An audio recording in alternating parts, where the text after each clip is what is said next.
Hello everyone, स्वागत है आपका मेरे यूट्यूब चैनल पे। और आज हम बात करेंगे मौसमी की। तो हम मौसमी की सिर्फ बात नहीं करेंगे, हम यहाँ से डायरेक्ट हार्वेस्ट भी लेंगे, इसका जूस भी निकाल कर देंगे कि एक मौसमी से कितना निकलता है और अगर आपको ये लगानी है तो कैसे लगानी है। तो सबसे पहले मैं बात करूँ कि ये कैसे लगानी है, तो देखिए आपको कम से कम एक 18 इंच का ग्रो बैग चाहिए। प्लास्टिक पॉट यूज ना करें। मैं पहले भी ये चीज बता चुका हूं और फिर से बता रहा हूं कि कभी भी फ्रूट प्लांट या बड़े प्लांट्स के लिए प्लास्टिक के पॉट यूज ना करें। ये जियो फैब्रिक ग्रो बैग यूज करें। इसमें बहुत अच्छी तरीके से जड़ों की डेवलपमेंट होती है। अब उसमें आप एक ये मौसमी का प्लांट लगा सकते हैं।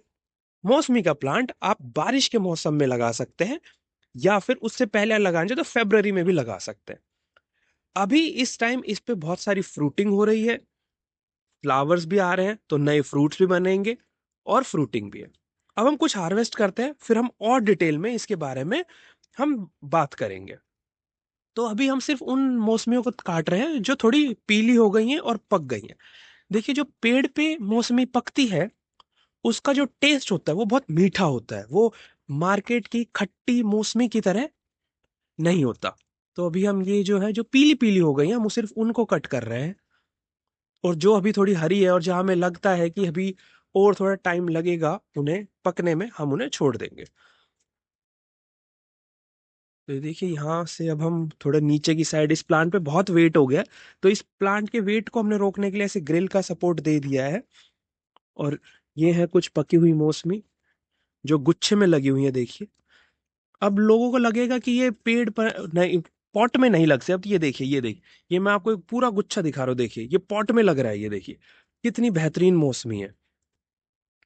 ये सब पॉट में लग रही हैं और जिसका कलर थोड़ा येलो येलो हो गया हम वो तोड़ रहे हैं।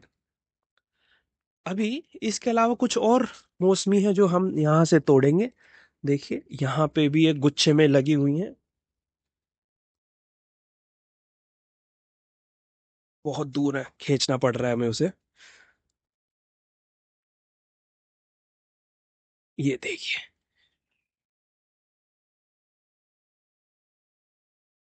ठीक है। तो अभी के लिए हमने बस इतनी ही हार्वेस्टिंग करी है मौसमी की।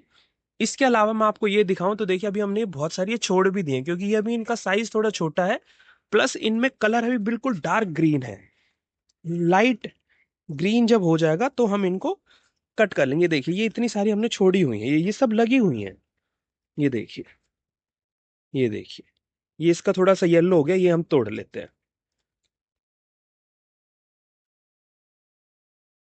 तो अगर हम मैं आज की बात करूं तो देखिए, आज हमने इतनी सारी जो मौसमी है ये हार्वेस्ट करी है, देखिए ये भी। और इसके अलावा अगर हम इतनी ही बात करें तो इतनी ही हम 2 या 3 बार और हार्वेस्ट ले सकते हैं। ये देखिए, ये मैं सब आपको इसलिए बता रहा हूँ क्योंकि प्लांट में, एक पॉट में ये पॉसिबल है, बिल्कुल पॉसिबल है। ये देखिए, एक और हमें पीली मिल गई है मौसमी, ये और हम कट कर लेते हैं। चलिए, थोड़ी सी ग्रीन है, इसको हम छोड़ देते हैं। और अब हमने देखिए एक मौसमी को हमने ऐसे कट कर दिया है, देखिए। अब हम इसका हम जूस निकालेंगे और उस जूस को हम आपको दिखाते हैं कि वो कितना निकलता है। हमने एक मौसमी को कट किया है, देखिए बिल्कुल क्लियर है, सीड्स बन गए हैं, साइज में थोड़ी छोटी है। देखिए ये हम निकाल रहे हैं इसको।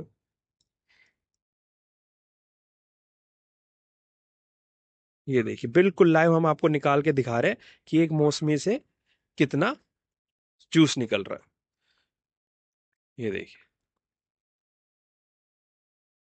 और अब हम इसके बाद अब बात करेंगे कि प्लांट की टिप्स के बारे में और ट्रिक्स के बारे में, कि अगर आपको लगानी है तो कैसे लगाए, क्या क्या चीजों का आपको ध्यान रखना है, क्या क्या चीजों को आपको सही से करना है। देखिए ये लगभग लगभग होगा तो मैं कह सकता हूँ 100 ml के आसपास जो है वो एक मौसमी से जूस निकला है। तो देखिए, ये हमने इसमें से सिर्फ एक मौसमी को कट किया, हमें इतना जूस मिला है। तो आप खुद अंदाजा लगा सकते हैं कि इसमें से हमें कितना जो है जूस मिलेगा। अब हम टिप्स एंड ट्रिक्स की बात करते हैं। तो जैसा कि मैंने बताया, सबसे पहला कि आपको इसको 18 इंची के जियो फैब्रिक ग्रो बैग में लगाना है। हमने सॉइललेस पॉटिंग मिक्स का यूज किया और इसके बाद हमने इसमें हेल्दी फंगस मिलाया हुआ, ट्राइकोडर्मा, सुडोमोनास। जो आप व्हाइट व्हाइट देख रहे हैं, ये अभी मैंने इसमें रूट रॉट की थोड़ी, सॉरी, रूट नॉट का इशू हो गया था, तो इसमें मैंने टेसिलोमाइसिस मिला दिया। उसके अलावा जब आप इस तरह का कोई प्लांट लाए तो ये देखिए कोई हाइब्रिड होना चाहिए। अब यहाँ देख सकते हैं ये ग्राफ्टेड है, ये हाइब्रिड है।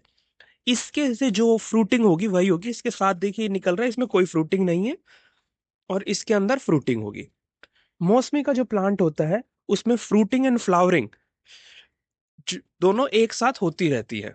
सर्दियों में इसमें थोड़े कम होते हैं, लेकिन अब जैसे थोड़ी सी और टेम्परेचर बढ़ेगा तो इसमें फ्लावरिंग होने लग जाएगी और फिर फ्रूटिंग होगी। सबसे ज्यादा इस पे जो दो अटैक होते हैं वो होते हैं लीफ माइनर का और आयरन डेफिशिएंसी का। जब भी लीफ माइनर का इशू होगा तो आपको कुछ इस तरीके के पत्ते दिखेंगे, नीचे से देखिए। ये लीफ माइनर जो है वो पूरा इसको खा चुका है, तो ये लीफ खराब हो गई। अब जब आप इस पे स्प्रे का यूज करेंगे तो लीफ माइनर खत्म हो जाएगा, लेकिन जो लीफ है वो कभी भी सही नहीं होगी। उसके अलावा जब आयरन डेफिशिएंसी होगी तो आपको पत्ते कुछ इस तरीके के दिखेंगे। इस पत्ते में देखिए कोई लीफ माइनर अटैक नहीं है, लेकिन फिर भी ये डिफॉर्म्ड है। इसका मतलब इसमें माइक्रो न्यूट्रिएंट्स या स्पेसिफिक आयरन की डेफिशिएंसी है। उसके लिए आप किसी भी तरीके का माइक्रो न्यूट्रिशन स्प्रे कर सकते हैं। एग्रोमिन मैक्स लगता है, श्रीराम का भी आता है, वो भी कर सकते हैं। एक स्प्रे सफिशिएंट होती है। उसके बाद जो अगली चीज आपको ध्यान रखनी है वो रखनी है प्रूनिंग। अब जब हम इसकी ये सारी फ्रूट्स हम ले लेंगे तो हम इसका फेब के फर्स्ट वीक में हल्की हल्की प्रूनिंग कर देंगे। जैसे ये है, हम यहाँ से इसको काट देंगे ताकि और ब्रांचेस आ जाए। ये जो एक अलग से ब्रांच निकल गई थी जो कि हाइब्रिड ग्राफ्टिंग का पार्ट नहीं है, हम इसको यहाँ से काट देंगे और साफ फंजीसाइड लगा देंगे। इस साल हम इसको 18 इंची से शिफ्ट करके 24 इंची में भी करेंगे, क्योंकि इसमें हमने देखा है कि इसमें बहुत अच्छी फ्रूटिंग हमें मिल रही है, तो इसको हम बड़े पॉट में लगाएंगे। इसके अलावा आपको कुछ चीजों का और ध्यान रखना है कि स्प्रे कौन सी करनी है।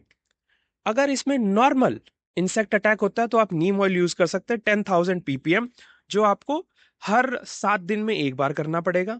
अगर लीफ माइनर अटैक है तो नीम ऑयल काम नहीं करेगा, आपको एक स्प्रे किसी भी ट्रांस लेमिनार की यूज करनी होगी। मैं स्पिनोसैड या स्पिनोटोरम यूज करता हूं, ये दोनों आप यूज कर सकते हैं और एक स्प्रे में ही आपको इफेक्ट दिख जाएगा। बस याद रखें कि स्पिनोटोरम का रेजिड्यू टाइम 3 डेज है, तो 3 डेज तक आपको कोई भी हार्वेस्टिंग नहीं लेनी है, उसके बाद आप ले सकते हैं। मेरा मानना यह है कि ऑर्गेनिक के साथ साथ हमें रेजिड्यू फ्री मेथड को भी समझना चाहिए। रेजिड्यू फ्री मेथड क्या है, इसके लिए मैं एक अलग वीडियो में चर्चा करेंगे। उसके अलावा मौसमी में हर साल जो ये लीव्स है ये ड्रॉप होते रहते हैं, नए आते रहते हैं। लेकिन इस टाइम यूजुअली नए लीव्स नहीं आते हैं, तो जो ड्रॉप्स है, जो लीव ड्रॉप हो रहे हैं, उनका काउंट आपको ज्यादा लगेगा, but that is purely normal. जो लीफ खराब हो जाते हैं वो सही नहीं होंगे। तो जब प्रूनिंग का टाइम आएगा तो हम इन सब जो लीव्स टेढ़े हो गए हैं, ये खराब हो गए, इन सब लीव्स को काट देंगे। बस इतनी ही चीजों का आपको ध्यान रखना है, और कोई ज्यादा ये नहीं है कि आपको बहुत ही ज्यादा सेंसिटिव प्लांट है, बहुत ही हार्डी प्लांट है, तेज धूप में तेज ठंड में भी टिका रहेगा, ज्यादा बारिश भी हो जाएगी तो भी कोई इतना इशू नहीं आता है। बस आपको दो ही चीजों का ध्यान रखना है, एक लीफ माइनर का, कि लीफ माइनर का इस पे अटैक ना हो, अगर हो गया तो आपको तुरंत कंट्रोल ले लेना है। सेकंड, इसमें माइक्रो न्यूट्रिएंट्स की डेफिशिएंसी बहुत जल्दी हो जाती है, क्योंकि ये बहुत ही हैवी फीडर है। हैवी फीडर को हर 15 दिन में, या मैं कहूं 10 से 12 दिन के अंदर अंदर खाद दीजिए। अगर फ्रूट है, अगर आप फ्रूट देख रहे हैं, आपको आपको फ्रूट फट रहा है, तो उसमें आप कैल्शियम वगैरह की भी डेफिशिएंसी पता कर सकते हैं, तो उस टाइम आप चौक का, चूना का वो भी डाल सकते हैं, या फिर आप कैल्शियम नाइट्रेट डाल सकते हैं। बहुत ही थोड़ा सा डालता है, 2 ग्राम, 2 ग्राम डालेंगे महीने में एक बार, सफिशिएंट है। या फिर आप एक माइक्रोन्यूट्रिएंट्स ले लीजिए, जैसे मैंने बताया कि आप किसी भी श्रीराम का या एग्रोमिन मैक्स का ले सकते हैं, उसकी एक स्प्रे करिए और एक स्प्रे के बाद ही आपको रिजल्ट दिखने लगेगा। तो ये थी एक छोटी सी वीडियो स्पेशली मौसमी के प्लांट के ऊपर, जिसमें मैंने आपको बताया कि मौसमी के प्लांट की आप केयर कैसे कर सकते हैं। डायरेक्टली हमने इस पे हार्वेस्टिंग लेके देखी है, और इस पे और मौसमी जो लगी है वो भी मैंने आपको दिखाई। अगर आपके भी दिमाग में कोई और सवाल है जिसको आप जानना चाहते हैं, आपने भी मौसमी का प्लांट अपनी छत पे लगाया हुआ है, उसके रिगार्डिंग आपको इन्फॉर्मेशन आता है, तो ज़रूर कमेंट्स में बताइए। अगर आपको कंटेंट हमारा पसंद आ रहा है तो इस वीडियो को लाइक करें, शेयर करें, क्योंकि आपका एक शेयर और एक सब्सक्राइब, एक लाइक जो है वो हमारे चैनल के लिए बहुत इंपॉर्टेंट है। उससे हमारी मोटिवेशन बढ़ती है और हमें लगता है कि अच्छा ये चीज़ें जब लोगों को पसंद आ रही तो हम उन चीज़ों के बारे में और बात करते हैं। ऐसे ही टिप्स एंड ट्रिक्स के लिए हमारे चैनल को सब्सक्राइब कीजिए और जुड़े रहिए हमारे चैनल के लिए। अगले वीडियो में मुलाकात होगी, तब तक के लिए नमस्कार।